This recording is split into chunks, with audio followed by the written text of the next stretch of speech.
I favor an education which really does enhance understanding. That means mastering different disciplines. And once you've set this out as a goal, multiple intelligences can be enormously helpful. It can offer different ways of interesting students. It can offer different ways of providing analogies and metaphors. And most important, it can present different ways of thinking about an important topic. An expert is a person who can think about something in lots of ways. Experts have and use multiple intelligences. That's what we should be doing with children, recognizing their intelligences, helping them find occupations and avocations which use those intelligences, but also enhancing their understanding by giving them many ways of thinking about something, ways which will utilize as many intelligences as they have.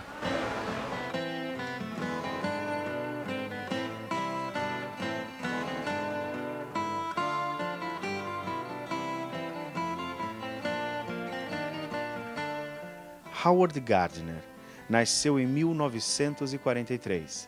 É professor da Harvard University e da Boston University School of Medicine e diretor sênior do Projeto Zero de Harvard.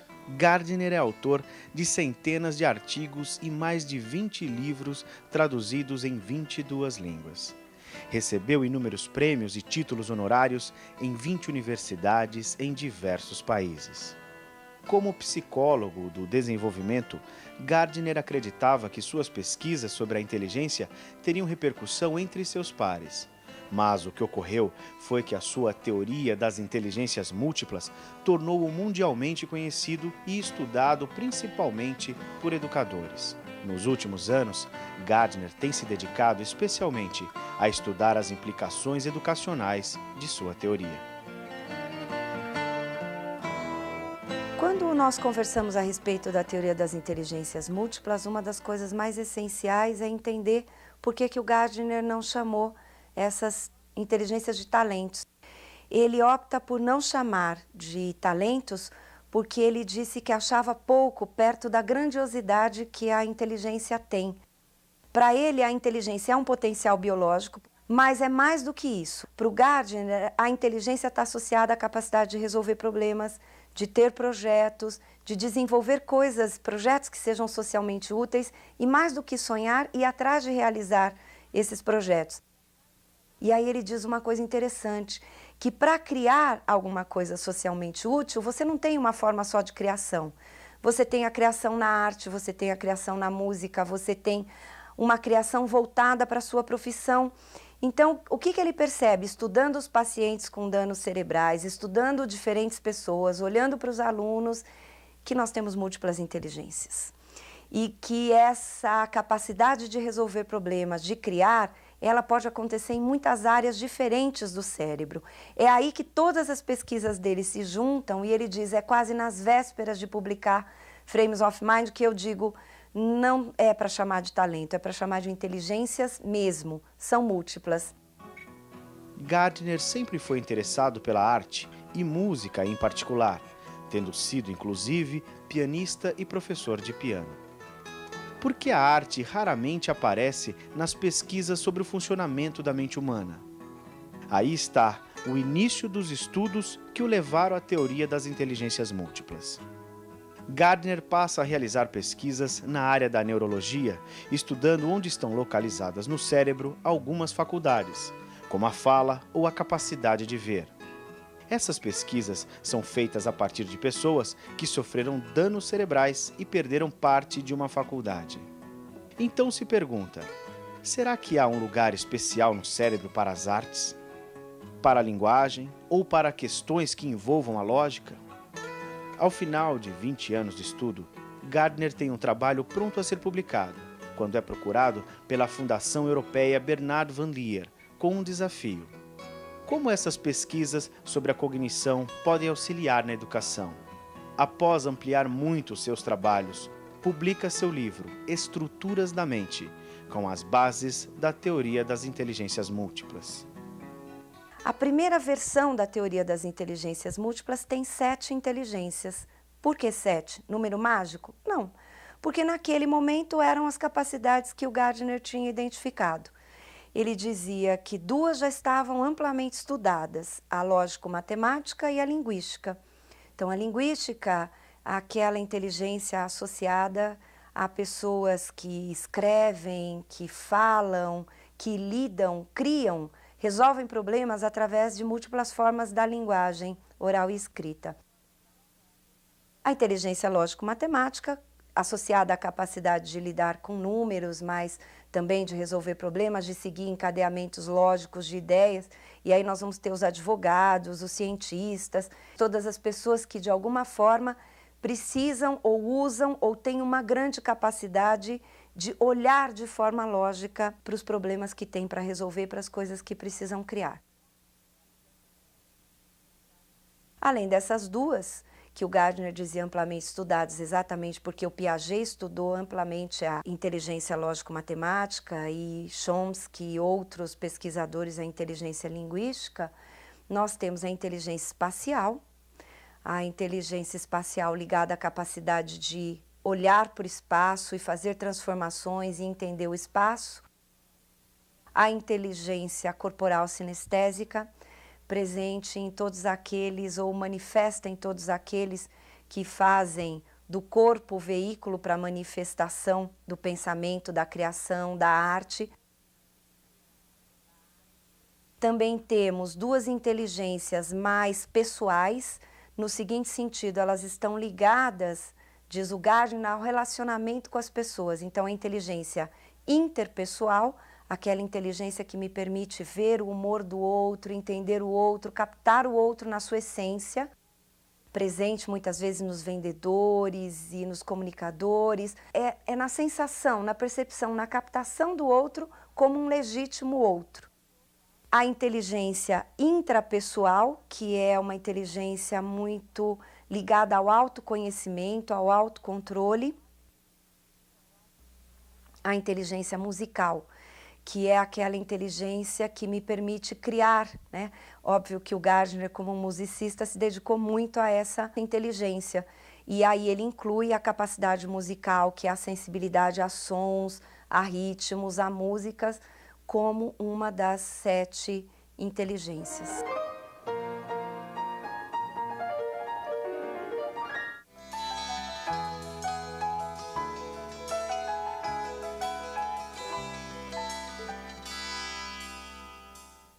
Duas coisas são importantes de nós falarmos. A primeira é que o Gardner já disse que infinitas não são, porque depois de um tempo, todas as inteligências, ou 8, 9 inteligências que você conseguir mapear, elas serão suficientes para explicar todas as capacidades humanas, todas as atividades humanas. Mas ele diz que também não são só 7, eram 7 naquele momento. De lá para cá já são quase 20 anos ou 20 anos de pesquisa, e o Gardner identifica mais uma, que é a inteligência naturalista. A inteligência naturalista, ela seria uma inteligência muito fortemente presente nos ambientalistas, ou nos estudiosos do ambiente, ou nos paisagistas, pessoas que são capazes de perceber no ambiente, mas ambiente pensado como meio em que se vive, não necessariamente todo o espaço, coisas que outras pessoas não percebem. Então, eu posso passar por perto de uma árvore e ela ser só uma árvore, mas um naturalista, ele olha para aquela árvore e diz, essa folha é uma folha diferente, será que essa folha tem relação com o tipo de pássaro que está aqui? Existe uma outra inteligência que o Gardner diz que, por enquanto, ele prefere chamar de meia inteligência, embora tenha uma briga bastante interessante aí, que é a inteligência espiritualista para alguns ou existencialista para outros. Essa inteligência que seria mais transcendental, a capacidade de lidar com as questões de vida e morte, de meditação, o autocontrole, a explicação do cosmos. O Gardner diz que há comprovações já neurológicas de que a fé, por exemplo, ela interfere muito na cura de doenças, na sua própria ajuda, a fé religiosa, mas ele ainda não consegue concordar com os argumentos de quem estuda a teoria existencialista ou espiritualista. Ele diz que, por enquanto, ele nem refuta, mas ele também não diz que é.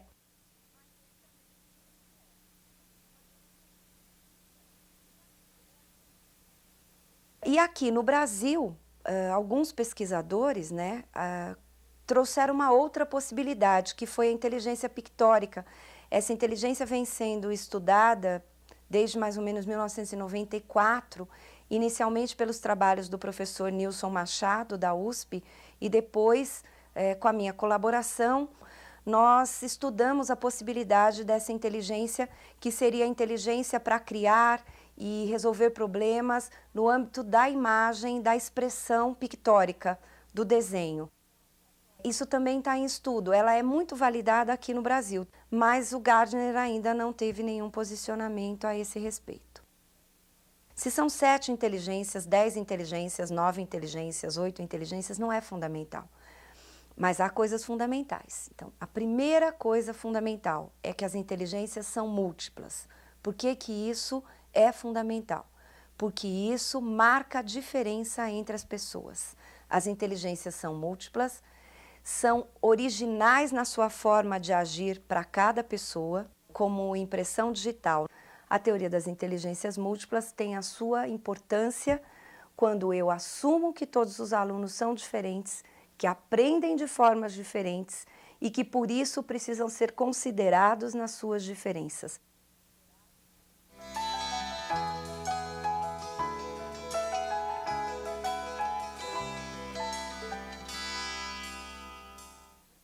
A inteligência fundamental é aquela que na hora da criação ou da resolução de problemas se manifesta para você como a inteligência que puxa a outra numa combinação de inteligências para você poder criar, para você poder resolver problemas, para você poder aprender.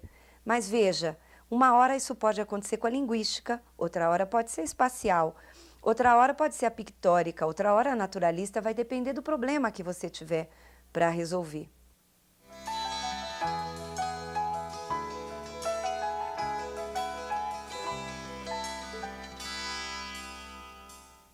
As inteligências são independentes. Elas estão localizadas em pontos diferentes do cérebro, mas elas trabalham juntas. E há um tempo atrás, eu tive a oportunidade de conversar com uma jogadora de vôlei e eu disse a ela, escuta, como é que você explica as jogadas? E quando ela começa a me explicar as jogadas é interessantíssimo, porque ela diz assim, olha, quando eu estou na quadra, eu começo a olhar para quem está lá do outro lado.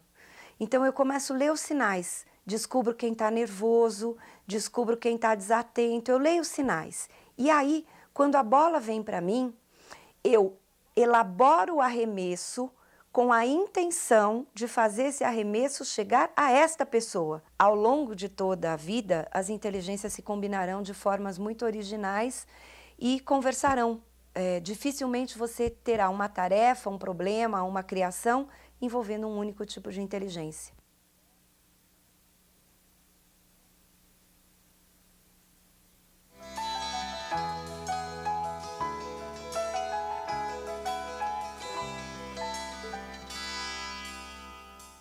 Todas as pessoas têm potencial para se desenvolver em todas as inteligências. O desenvolvimento dependerá de vários fatores, mas biologicamente nós todos somos competentes nas múltiplas inteligências. Se o seu ambiente, a sua escola, se os problemas que você tiver que resolver durante a sua vida exigirem uma a mais, outra a menos, você terá um perfil final diferente. Mas elas se desenvolvem ao longo de toda a vida e elas se desenvolvem para todo mundo.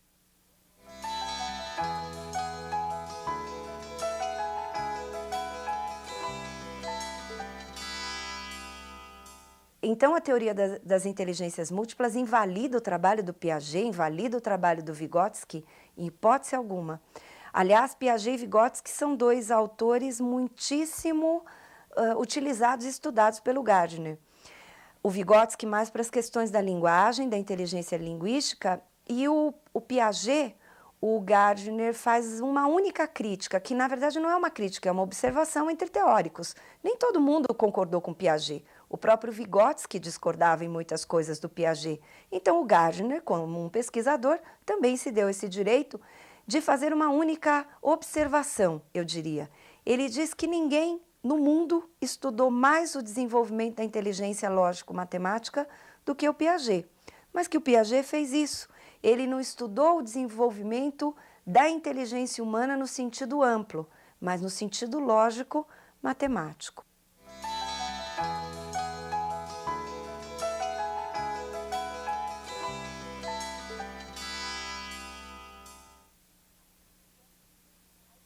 Afinal de contas, a emoção é ou não uma inteligência? Aí o Gardner tem posicionamentos muito claros. Ele vai dizer que, assim como a moral, as emoções são produto das inteligências inter e intrapessoal, e não uma inteligência em si.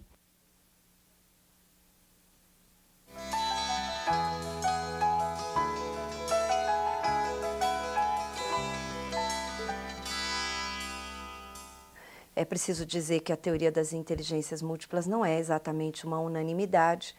Nós vamos ver que ela é importante para nós, que somos educadores, porque ela responde muitas coisas a respeito da educação. Mas as críticas, as perguntas, elas existem. Uma das críticas que as pessoas fazem ao Gardner é que não se trata de uma teoria, por ser empírica. E ela é mesmo empírica, eles costumam dizer, e a resposta é sim, é uma teoria empírica. O que significa isso? Significa que ela foi feita com bases em observações, em leitura de indícios, em leitura de sinais.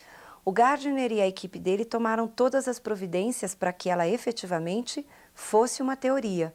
Criaram 8 critérios para definir se uma inteligência pode ou não ser considerada assim. Fizeram pesquisas com populações muito diferentes. Quando eu digo populações, eu estou dizendo sujeitos que foram objetos de pesquisa. Se valeram dos estudos todos da neurologia, da psicologia cognitiva, de estudos anteriores, e fizeram a teoria. E o Gardner diz que a vantagem dela é que ela é empírica. Por quê?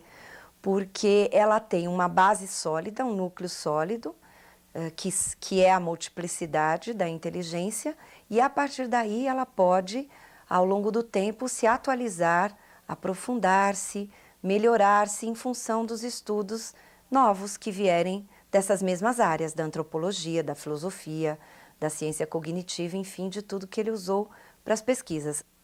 Como é que você põe o que seria um talento como uma inteligência, uma habilidade como uma inteligência? E aí é interessante porque o Gardner diferencia, ele diz assim, é muito diferente uma criança chutar uma bola do que um atleta chutar uma bola. Por quê? Porque a criança, quando chuta uma bola, ela pode não estar querendo nada, a não ser chutar a bola.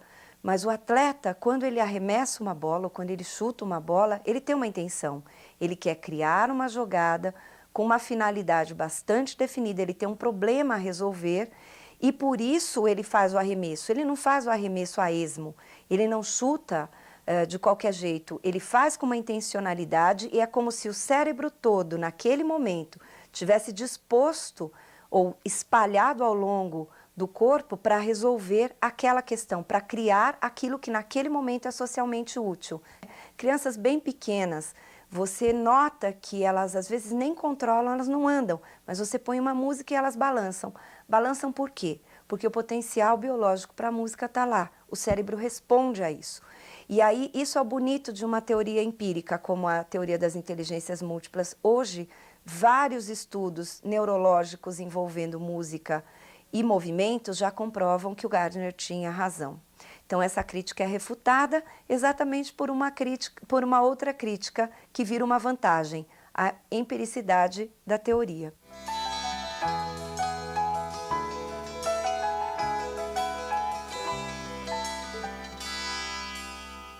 Atualmente, ele mesmo diz que uma crítica que ele faria à própria teoria dele é que quando ela foi lançada, ele dava muito mais importância à localização rígida das inteligências no cérebro.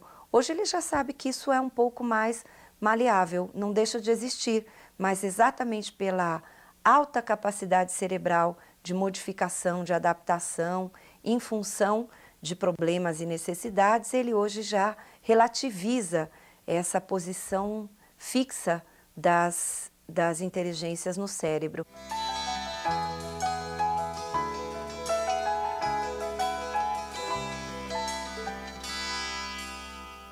A verdade é que não se transpõe uma teoria para a prática de forma imediata.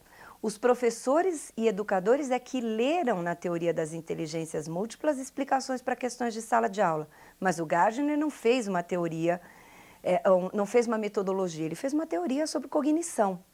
Então, se a teoria das inteligências múltiplas não tem uma pedagogia associada a ela, se não é necessariamente uma forma pedagógica de conduzir a escola, se ela não fala sobre tempos, se ela não diz sobre currículo, se ela não diz se é melhor ter mais aulas dessa disciplina, daquela disciplina, então qual é o uso que se faz na escola? Embora não seja um receituário pedagógico, embora a teoria das inteligências múltiplas esteja na esfera da cognição, esteja ligada a procedimentos de investigação sobre o desenvolvimento do cérebro, ela tem muitas pistas para a educação. E como diz o Gardner, foram os educadores os primeiros a perceber isso. Então, se nós tivermos alguns cuidados, certamente nós veremos muitas vantagens e muitas possibilidades de uso dessa teoria na prática da escola. O cerne da questão, eu diria, a coisa mais importante que essa teoria tem para a escola é a educação personalizada.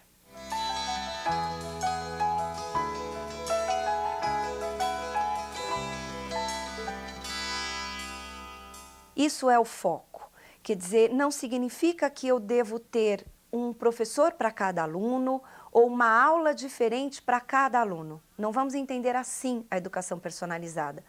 Personalizar a educação, segundo a teoria das inteligências múltiplas, significa olhar a todos e a cada um ao mesmo tempo.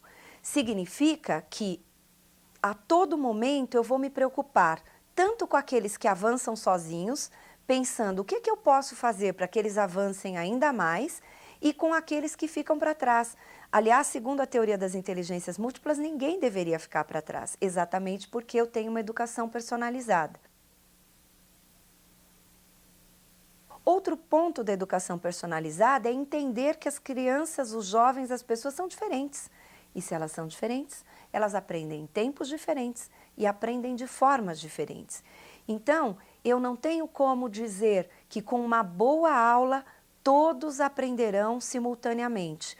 Por isso, a educação personalizada na escola me remete a uma outra implicação, o trabalho diversificado. O que é o trabalho diversificado na escola? Bom, ele pode ser entendido de várias formas diferentes. Uma primeira forma é eu ter algumas aulas ou alguns tempos nos quais os alunos estão em sala, todos juntos, mas fazendo coisas diferentes. Ou atividades diferentes planejadas pelo professor em função das necessidades dos alunos, ou atividades de livre escolha, momentos ricos esses de livre escolha, porque daí o professor pode perceber quais são as forças, quais são as necessidades, o que interessa mais a um aluno ou ao outro, e depois o que não interessa, que dificuldades eles têm, quem é que consegue levar um projeto sozinho, quem é que precisa de ajuda, que tipo de ajuda. Então, esse trabalho diversificado, acompanhado de uma avaliação, de uma observação atenta do educador, uma anotação sobre cada aluno, ele contribui para a educação personalizada e ele contribui para que o professor possa planejar melhor as suas aulas de acordo com as necessidades do aluno. Um outro ponto desse trabalho diversificado são momentos em que a escola reúne alunos de séries diferentes, de idades diferentes, para trocar as suas experiências, para aprenderem uns com os outros. Você passa a ter um olhar menos classificatório, você menos acusador em relação ao aluno que não aprende. A avaliação, na perspectiva da teoria das inteligências múltiplas, ela é uma lente para ajudar o professor a ensinar e o aluno a aprender, para ajudar ao professor a entender por que seu aluno não aprende e acreditando que todos são capazes de buscar rotas alternativas, caminhos para fazer com que todos aprendam. O Gardner diz que inteligência múltipla não se testa, em hipótese alguma, se observa, por isso que ela é uma teoria empírica. E essa é a grande crítica. Ele diz assim, olha, eu não estou discordando que para efeitos de estudos você pode dizer que tem um fator geral de inteligência, que você estuda uma capacidade que todo mundo poderia ter de forma parecida. mas ela não é única. E por isso, para o Gardner, todas as pesquisas que são fundadas em testes de inteligência não cabem na teoria das inteligências múltiplas.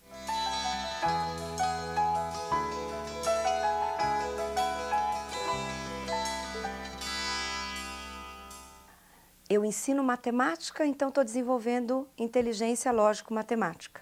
Eu ensino, dou aula de educação física, então estou ensinando ou desenvolvendo inteligência corporal sinestésica. Mito, não necessariamente. Por quê? Porque uma inteligência não é a mesma coisa que uma disciplina. Uma inteligência é um potencial biológico, psicológico, que está relacionado à nossa espécie humana. Está lá. Uma disciplina é uma construção social, com a sua linguagem, com as suas manifestações. Embora, para aprender uma disciplina, eu precise da minha inteligência, para construir um conhecimento disciplinar, eu precise de uma inteligência, matemática é uma coisa, inteligência lógico-matemática é outra coisa.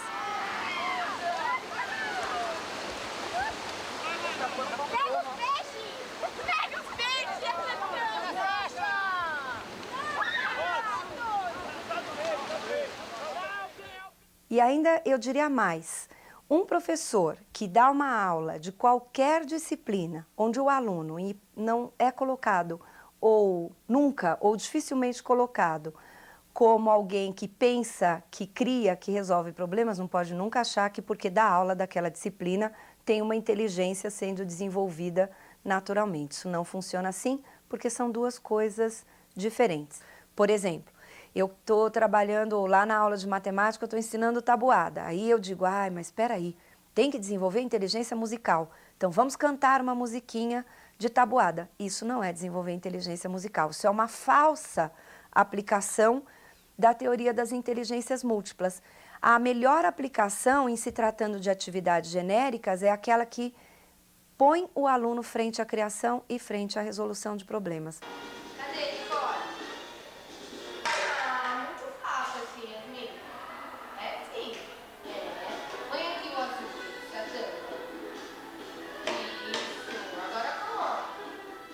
Nenhuma escola é escola de inteligência múltipla. A inteligência está na pessoa.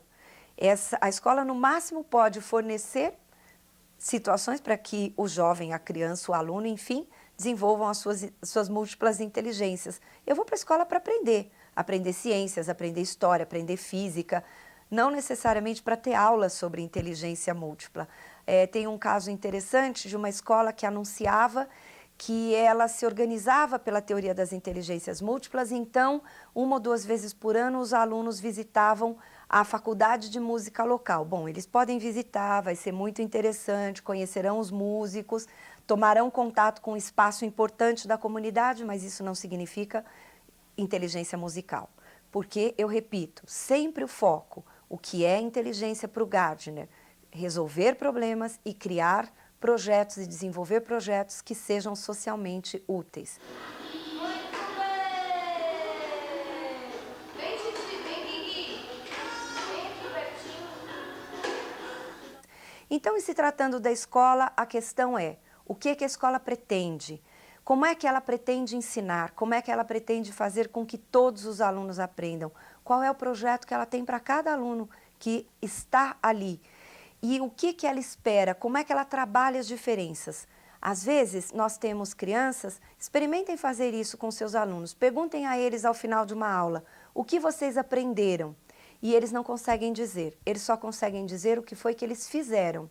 Isso não é uma escola que tem a teoria das inteligências múltiplas como um dos seus fundamentos. Porque a escola que tem a teoria nos seus fundamentos é a escola do pensar, não é a escola do fazer. Às vezes as escolas anunciam teoria das inteligências múltiplas no nosso currículo. Eles têm aula de judô, balé, natação, têm aulas de jogos, enfim. Uma criança pode ter feito muitas dessas coisas e não ter movido nada em relação à potencialização das suas inteligências.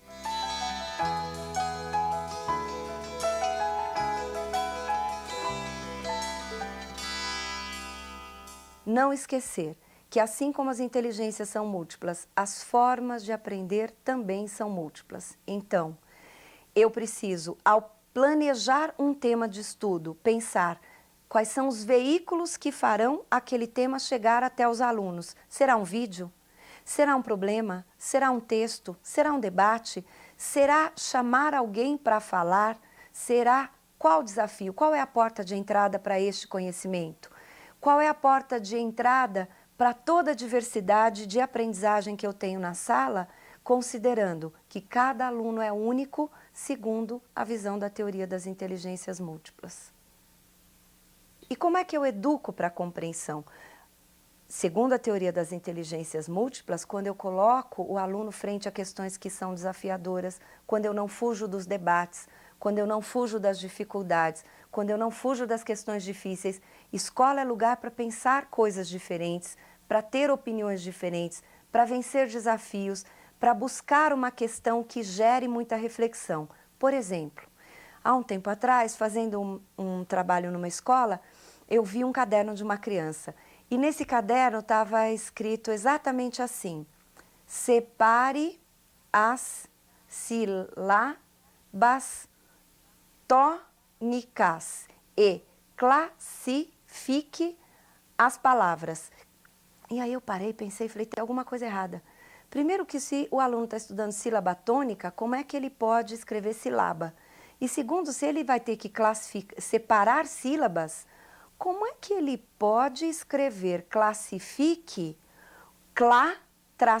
se fique nas outras duas linhas? Entenderam? Ele não estava compreendendo nada.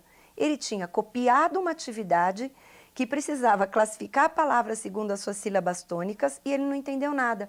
Vamos ver um outro exemplo? Escravidão. Será que vale a pena trabalhar com os nossos alunos a crença de que a escravidão no Brasil acabou com a abolição da escravatura, com a Lei Áurea publicada pela Princesa Isabel? Será que isso significa que eles vão poder compreender melhor as relações de trabalho, as relações dos visitantes ou dos imigrantes no nosso país, nas nossas cidades? O que é educar para a compreensão? É fazer o aluno perceber que quando ele aprende sobre escravidão, ele muda a forma de pensar. Quando ele aprende sobre a terra, ele não tem a visão ingênua de que no Brasil a questão da terra é uma questão de bandidos e mocinhos. E como é que eu aprendo a compreensão? Como é que eu compreendo? Quando eu penso sobre isso, quando eu vejo diferentes opiniões, quando na verdade eu sou desafiado a me posicionar frente a uma questão. Uma vez, numa conversa, ele disse assim: se alguém me perguntasse, professor Gardner, em que escola você colocaria os seus filhos? E ele disse, eu responderia, numa escola que considera que as pessoas são diferentes, trabalham com as diferenças e consideram o conhecimento como um bem e não como um conjunto de informações passageiras. Por isso, uma escola adequada seria aquela que ajudasse o aluno a aprender com compreensão.